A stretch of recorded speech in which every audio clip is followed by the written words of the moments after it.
Suduli daw nakatayo. Ano pangin kan Tuwa natin ay nakanmulay. Dahil kang lauti ay kapuna ay nakanmulay. Yamin kayo kalalat mamping tumanggang nagay samsang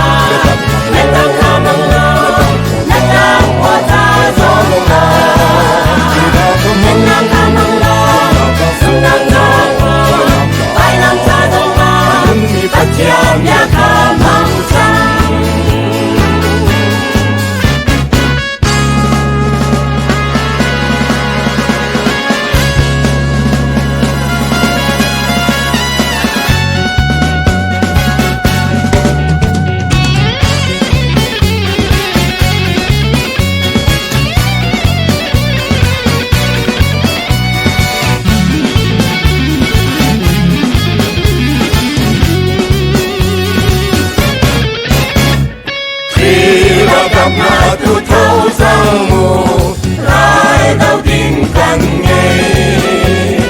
Nulay akin din kan sikilaw walay dilaki.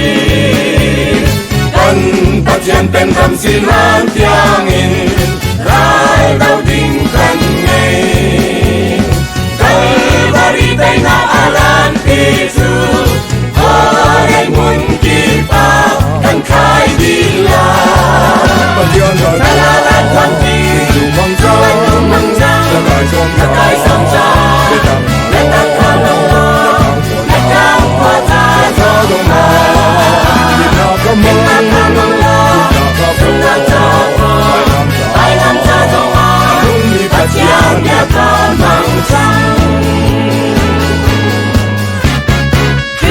Ralkap na tutaw sang mo rai daw din kan ngay. Tin kung lesa hamba kun kitsang ang sumian ay sang sole siyam yung riyan kan ngay.